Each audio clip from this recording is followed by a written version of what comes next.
Hello friends, good morning.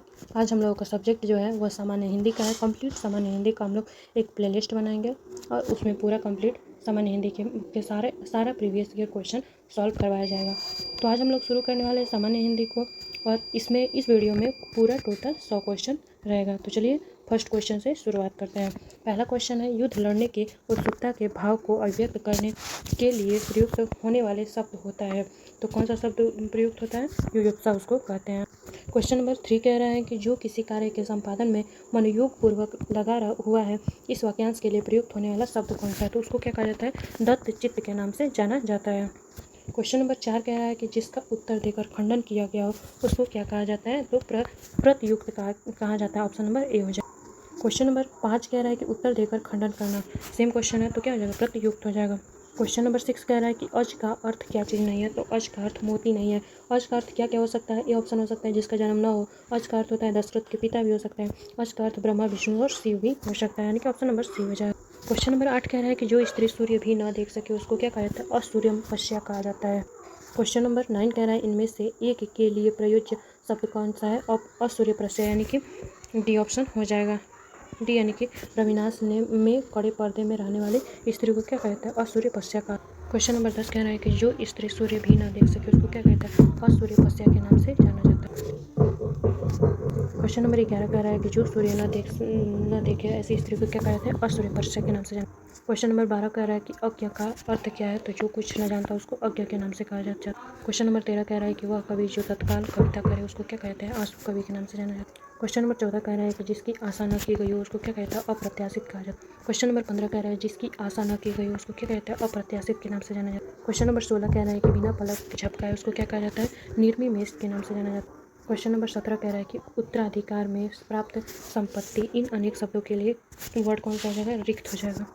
Question number 18 कह रहा है उत्तराधिकार में प्राप्त संपत्ति को क्या कहा जाता है? रिक्त के नाम से जाना। क्वेश्चन नंबर 19 कह रहा है किसी के पास रखी हुई वस्तु हुई दूसरे की वस्तु उसको क्या कहा जाता है? धरोहर कहा जाता है। क्वेश्चन नंबर 20 कह रहा है कि जो युद्ध में स्थिर रहता है उसको क्या कहता है? युधिष्ठिर के नाम से जाना जाता है। क्वेश्चन नंबर 21 कह रहा है जो युद्ध में स्थिर रहता है, ये भी सेम क्वेश्चन है युधिष्ठिर। ये देखिए सारे क्वेश्चन जो है वो किसी न किसी एग्जाम में पूछे गए हैं। ये देखिए सेम क्वेश्चन है लेकिन कितने सारे एग्जाम में पूछे गए। जो युद्ध में स्थिर रहता है उसको क्या कहा जाता है? युधिष्ठिर। ये बार बार जो सेम क्वेश्चन आ रहे हैं इस तरह से हम लोगों का क्या हो सकता है? रिपीटेशन भी हो सकता है और हमारा क्वेश्चन एकदम रटा हुआ हो जाएगा, यानी कि याद हो जाएगा। क्वेश्चन नंबर 23 कह रहा है कम बोलने वाले को क्या कहा जाता है? मितभाषी कहा जाता है।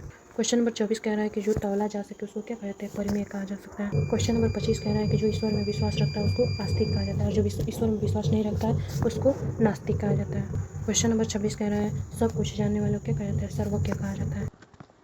क्वेश्चन नंबर 27 कह रहा है कि जो किसी विषय का ज्ञाता हो उसको क्या कहा जाता है? विशेषज्ञ कहा जाता है। क्वेश्चन नंबर 28 कह रहा है कि अपने सहारे पर रहने वाले को क्या कहा जाता है? तो स्वावलंबी कहा जाता है। क्वेश्चन नंबर 29 कह रहा है कि अप्रमेय किस वाक्यांश के लिए एक शब्द है? तो अप्रमेय किसे कहा जाता है? जो प्रमाण से सिद्ध ना हो सके उसको क्या कहा जाता है? अप्रमेय कहा जाता है। क्वेश्चन नंबर 30 कह रहा है किसी पर विजय प्राप्त करने की इच्छा रखने वाले को क्या कहा जाता है? जिगीषु के नाम से। क्वेश्चन नंबर 31 कह रहा है कि कुछ खास शर्तों पर किसी कार्य को करने का समझौता उसको क्या कहा जाता है? संविदा कहा जाता है। क्वेश्चन नंबर 32 कह रहा है कि जिसकी पहले से कोई आशा न हो उसको क्या कहता है? अप्रत्याशित कहा जाता है। क्वेश्चन नंबर 33 कह रहा है कि जिसकी पूर्व से कोई आशा न हो उसको क्या कहते हैं? अप्रत्याशित कहा जाता है। क्वेश्चन नंबर 34 कह रहा है कि अप्रत्याशित शब्द किस लिए यूज किया गया है? तो जिसकी आशा न की गई हो उसको अप्रत्याशित कहा जाता है। क्वेश्चन नंबर 35 कह रहा है कि राज्य द्वारा निकाला गया आधिकारिक आदेश को क्या कहा जाता है? अध्यादेश के नाम से जाना जाता है। क्वेश्चन नंबर 36 कह रहा है कि वह स्त्री जिसका पति परदेश यानी कि विदेश गया हो उसको क्या कहा जाता है? तो पोषित पतिका के नाम से जाना जाता है। क्वेश्चन नंबर 37 कह रहा है कि पैर से सिर तक उसको क्या कहा जाता है? आपादमस्तक। क्वेश्चन नंबर 38 कह रहा है कि अनुचित बात के लिए आग्रह करने वालों को क्या कहा जाता है? दुराग्रही कहा जाता है। क्वेश्चन नंबर 40 कह रहा है कि अपनी विवाहिता स्त्री से उत्पन्न पुत्र को क्या कहा जाता है? औरस कहा जाता है।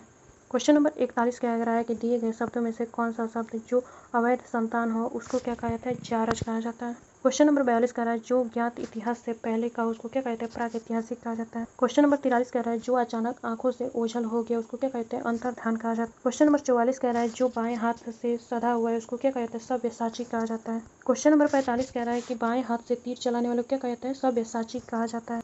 सेम वही क्वेश्चन कह रहा है कि सव्यसाची शब्द के लिए वाक्य कौन सा है? बाएं हाथ से कार्य करने वाले को सव्यसाची कहा जाता है। क्वेश्चन नंबर 47 कह रहा है कि मोक्ष पाने की इच्छा रखने वालों को क्या कहा जाता है?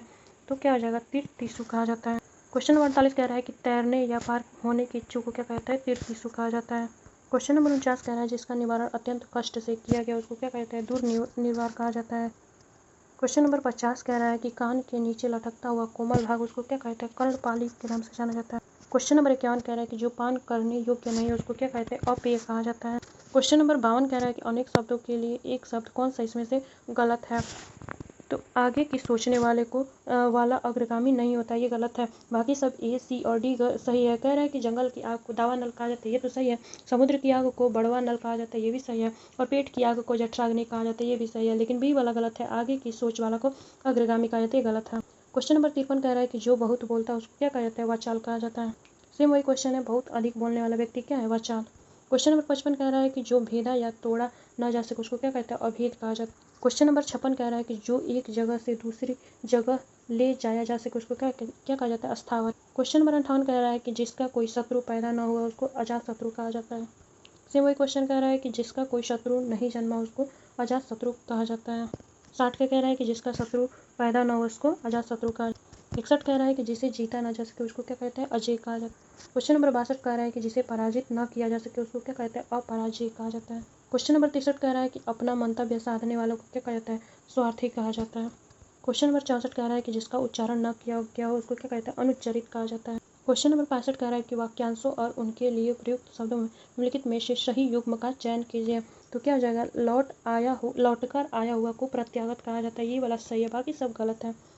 क्वेश्चन नंबर 66 कह रहा है कि अपरिणित शब्द किसके लिए प्रयुक्त हुआ है? तो जिसका विवाह न हुआ उसको अपरिणित कहा जाता है। क्वेश्चन नंबर 67 कह रहा है कि दुर्निवार किसके लिए प्रयोग किया जाता है? जिसे दूर करना कठिन है उसको दुर्निवार कहा जाता है। क्वेश्चन नंबर 68 कह रहा है कि जिसे अपनी जगह से अलग कर दिया गया उसको क्या कहता है? विस्थापित कहा जाता है। क्वेश्चन नंबर 69 कह रहा है कि बुरे उद्देश्य से की गई गुप्त मंत्रणा उसको क्या कहता है? दूर भी संधि कहा जाता है। क्वेश्चन नंबर 70 कह रहा है कि सवाल जवाब बहस हुज्जत या दिए गए उत्तर के लिए एक शब्द क्या हो जाएगा? तो इसका हो जाएगा प्रति उत्तर। क्वेश्चन नंबर 71 कह रहा है कि खोज करने वाले को क्या कहते हैं? अन्वेषक कहा जाता है। क्वेश्चन नंबर 72 कह रहा है कि वह कन्या जिसके हाथ विवाह का वचन दिया गया उसको क्या कहते हैं? वाग्दत्ता कहा जाता है। क्वेश्चन नंबर 73 कह रहा है कि मदिरा पीने का प्याला उसको क्या कहता है? चषक। क्वेश्चन नंबर 74 कह रहा है कि जो स्त्री के वशीभूत है उसको क्या कहता है? स्त्रैण कहा जाता है। क्वेश्चन नंबर 75 कह रहा है जो जोता बोया न गया हो उसको क्या कहता है? अकृषित कहा जाता है। क्वेश्चन नंबर 76 कह रहा है कि सब कुछ खाने वाला इसमें से कोई नहीं होगा। क्वेश्चन नंबर 77 कह रहा है कि वह समारोह जिसमें गुरुकुल के स्नातकों को विद्या अध्ययन कर लेने के उपरांत विदाई दी जाती है उसको क्या कहा जाता है? तो समापवर्तन कहा जाता है। क्वेश्चन नंबर 79 कह रहा है कि कनिष्ठिका और मध्यमा के बीच की उंगली को क्या कहा जाता है? अनामिका कहा जाता है। क्वेश्चन नंबर 80 कह रहा है कि जिसके पेट में माँ ने रस्सी यानी कि दाम बांध दिया उसको क्या कहते हैं? दामोदर कहा जाता है। क्वेश्चन नंबर 81 कह रहा है कि पीछे पीछे चलने वालों को क्या कहते हैं? अनुगमनीय कहा जाता है।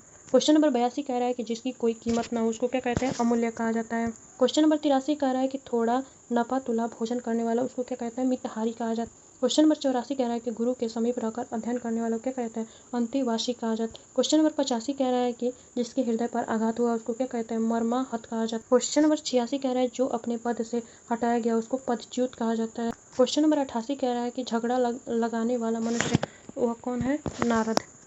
क्वेश्चन नंबर 89 कह रहा है कि महल के भीतरी भाग को क्या कहा जाता है? तो अंतःपुर कहा जाता है। क्वेश्चन नंबर 90 कह रहा है कि जो छिड़ न हो सके उसको क्या कहते हैं? अक्षय कहा जाता है। क्वेश्चन नंबर 91 कह रहा है कि जिसके सिर पर चंद्र हो उसको क्या कहते हैं? चंद्रशेखर कहा जाता है। क्वेश्चन नंबर 92 कह रहा है कि जिसके हृदय में ममता न हो उसको क्या कहते हैं? निर्मम कहा जाता है। क्वेश्चन नंबर 93 कह रहा है कि जिसके हृदय में ममता न हो उसको क्या कहते हैं? निर्मम कहा जाता है। क्वेश्चन नंबर 94 कह रहा है कि तिलक लगाने में किस अन्न का प्रयोग होता है? तो अक्षत।